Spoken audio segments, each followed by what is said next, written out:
Hello everyone, village daily blog with লোকে চ্যানেলে সবাইকে ওয়েলকাম।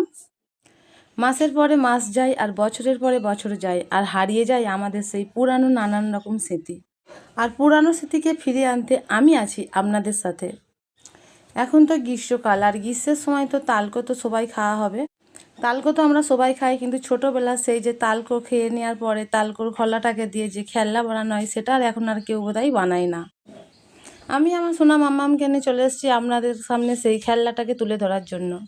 আমার সোনা মাম্মাম এখন করার মেয়ে হয়েও এই খেলনাটা পেয়ে কত খুশি হয়েছে, নানাভাবে খেলছে। সোনা মাম্মাম তো প্রথমে বুঝতেই পারছিল না যে খেলনাটা দিয়ে সে কী করবে, এটা দিয়ে কী হয়। আমি দেখিয়ে দেওয়ার পরে তবে সে বুঝলো যে এটা আসলে কি করা যায়। প্রথমে তো তালের শাঁসটাকে খেয়ে নেওয়া হবে, খেয়ে নিয়ে এবার তালের যে খোলাটা পড়ে থাকবে সেটাকে দিয়েই আমরা গাড়ি বানাবো। আর গাড়িটা কীভাবে বানাবো তোমাদেরকে অবশ্যই দেখাবো, চলো। প্রথমে তো দুটো লাগবে এরকম তাল, দুটো তাল চাই, একটা রড চাই, আর একটা রডকে দিয়ে একটা তালের ঠিক মাঝখানে আমি পুঁতবো, একদম ঠিক মাঝ বরাবর। আর উপরে কোনো কিছু একটা ভারী জিনিস দিয়ে আঘাত করতে হবে। আমার হাতের সামনে এটা ছিল তাই আমি এটা দিয়েই করেছি। আপনারা চাইলেন অন্য যে কোনো ভারী জিনিস দিয়ে উপরটাই আঘাত করতে পারেন।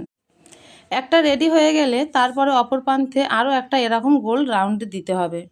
দেখো আমি এইভাবে করেছি, রাউন্ডটা দিয়েছি। এবারে কাজ হচ্ছে যে এই দুটোকে একদম ভালো করে শক্ত করে রেডি করতে হবে যাতে না খুলে যায়, একদম পুরো টাইট করে নিতে হবে।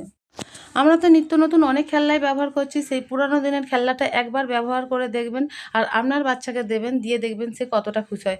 আসলে সে জানেই না যে এই ধরনের কোনো জিনিস ছিল কি না। আপনারা অবশ্যই বাড়িতে একবার ট্রাই করবেন। আর কে কে ছোটোবেলায় এই খেলনা দিয়ে খেলা করেছেন অবশ্যই একটু লাইক করে যাবেন, পাশে থাকবেন। Tata, bye bye. দেখা হচ্ছে অন্য একটা ভিডিও নিয়ে। আর আমার চ্যানেলটাকে সাবস্ক্রাইব করবেন, আর আমি সবসময় নিত্য নতুন ভিডিও দিতে থাকবো।